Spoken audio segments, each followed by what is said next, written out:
আল্লাহ সুবহানাহু ওয়া তাআলা কোরআনুল কারীমের সূরাতুল আলাকের মধ্যে বলেন, ইকরা বিসমি রাব্বিকাল্লাযী খালাক, পড়ো তোমার প্রভুর নামে। খলাকাল ইনসান, যেই প্রভু তোমাকে সৃষ্টি করেছেন, মানুষ রূপে সৃষ্টি করেছেন। আল্লাহ সুবহানাহু ওয়া তাআলা আমাকে আপনাকে সৃষ্টি করে পৃথিবীর জমিনে পড়ার জন্য নির্দেশ দিলেন। সেই পড়াটা তার নামে হতে হবে, প্রভুর নামে হতে হবে। কতক্ষণ ঠিক কিনা? আর যদি প্রভুর নামে পড়া হয়, প্রভুর নামেই যদি পড়তে হয়, তাহলে প্রভুর নামের পড়া কখনো হাট্টিমা টিম তারা মাঠে পড়েনি, তাদের খাড়া দুটি সিন, এমন পড়া কখনো প্রভুর নামে হতে পারে না। কতক্ষণ ঠিক কিনা? আম পাতা জোড়া জোড়া মারবো, চাবুক চড়বো ঘোড়া, এমন পড়া কখনো প্রভুর নামে হতে পারে না। নতুন নতুন পায়রাগুলি ঝোটল বেঁধেছে, এমন পড়াগুলি কখনো আমার প্রভুর নামে হতে পারে না। কতক্ষণ ঠিক কিনা? প্রভুর নামে যদি পড়তেই হয়, প্রভুর নামে যে পড়াটা হবে, সেই পড়াটা অবশ্যই এমন হবে, আলহামদুলিল্লাহি রাব্বিল আলামিন। ঠিক কিনা বলেন? প্রভুর নামে যদি পড়তে হয়, সেই পড়াটা অবশ্যই এমন হবে, ইয়াসিন والقرآن الحكيم إنك لمن المرسلين والله أكبر। প্রভুর নামে যদি পড়তে হয়, প্রভুর নামে পড়া যদি হয়, তাহলে প্রভুর নামের পড়াগুলো এমন হওয়া লাগবে, দুনিয়াতে যত আড্ডুম বাড্ডুম যত ধোঁকাবাজি শিক্ষা আছে, এই পড়াগুলো কোনোদিন প্রভুর নামে হতে পারে না। কথা ঠিক কিনা? রাসূল আকরাম সাল্লাল্লাহু আলাইহি ওয়াসাল্লাম নির্দেশ দিয়েছেন, তলাবুল ইলমি ফরিদাতুন আলা কুল্লি মুসলিম, প্রত্যেকটা মুসলমান নর এবং নারী, ছেলে এবং মেয়ে উভয়ের জন্য ইলমে দ্বীন শিক্ষা লাভ ফরজ। কথা ঠিক কিনা? প্রত্যেকটা মুসলমান নর এবং নারী, ছেলে এবং মেয়ে উভয়ের জন্য দ্বীন ইসলাম, উভয়ের জন্য দ্বীন আল্লাহ সুবহানাহু ওয়া তাআলা নবীর মাধ্যমে ঘোষণা দিয়ে ফরজ করে দিয়েছেন। আজকে দুনিয়ার জমিনে আলহামদুলিল্লাহ দেখা যায়, পুরুষের পাশাপাশি মহিলা মাদ্রাসাগুলো শুরু হয়ে গেছে। মহিলাদেরকে দ্বীনের শিক্ষা দেওয়া এতটা জরুরি।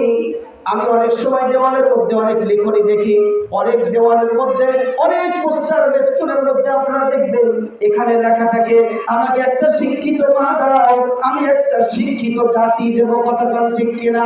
আমি তো বলি, ওই আড্ডুম বাড্ডুম শেখা মা যদি শিক্ষিত জাতি দিতে পারে, তাহলে কোরআনুল কারীম, আল্লাহ পাকের কালামুল মুর্শিদ গ্রন্থ কোরআনুল কারীম আর রাসূলের মতো মিশ্রিত বাণী হাদিসে কালাম শেখার পরে, তাহলে আমি তো মনে করি, কোন মা যদি কোরআনের শিক্ষায় শিক্ষিত হয়, কোন মা যদি হাদিসের শিক্ষায় শিক্ষিত হয়, আর ওই মা তো শুধু সুন্দর জাতি আমাদেরকে শিক্ষিত জাতি উপহার দিবে না, ওই মা আমাদের জন্য নিকারিনী সোনার বাংলার মধ্যে একটা সুন্দর জাতি উপহার দিবে। কথা ঠিক কিনা? সম্মানিত মা বোনেরা, অল্প সময় আপনাদের সামনে কথা বলতে পারবো, বেশি সময় সুযোগ পাবো না। অল্প সময়ের মধ্যে বাংলা চলা কিছু কথা আপনাদের সামনে আলোকপাত করব। মেহেরবানি করে দিনের কানগুলো লাগিয়ে শুনবেন।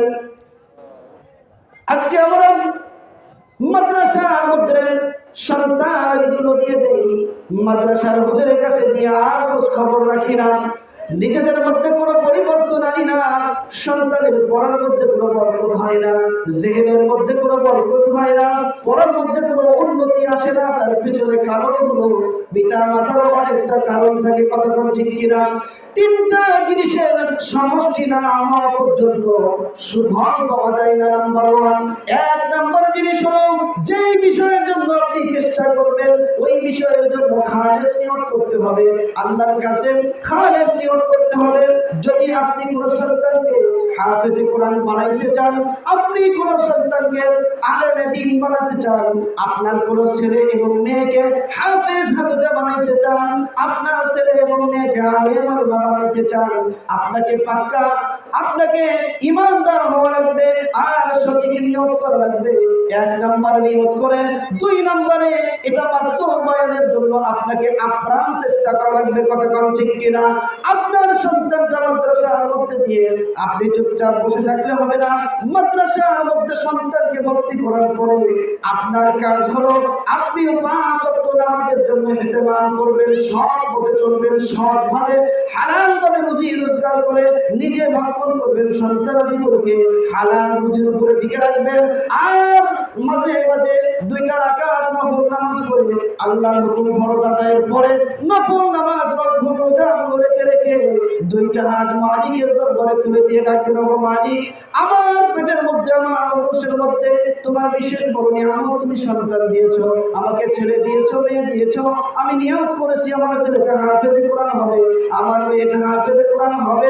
আমি এজন্য মাদ্রাসার মধ্যে হযরত আয়েশা সিদ্দিকা রাদিয়াল্লাহু তাআলা আনহা মাদ্রাসার মধ্যে, হযরত ফাতেমা রাদিয়াল্লাহু তাআলা আনহা মাদ্রাসার মধ্যে আমি আমার কলিজার টুকরা মেয়ে নাতিপুতিকে দিয়ে এসেছি। ওগো মালিক, আমি নিয়ত করেছি, চেষ্টা করেছি, বাদ বাকি তাকে কোরআনের পিছে লাগিয়ে রাখার জন্য চেষ্টা করব। আয় আল্লাহ, তোমার যদি দয়া না হয়, তুমি যদি মেহেরবানি না করো, ও আল্লাহ, আমার সন্তান কখনো হাফেজে কোরআন হতে পারবে না, আলেমে দ্বীন হতে পারবে না। আয় আল্লাহ, মেহেরবানি করে আমার সন্তানটাকে তুমি কোরআনের খাদেম হিসেবে কবুল করে নাও।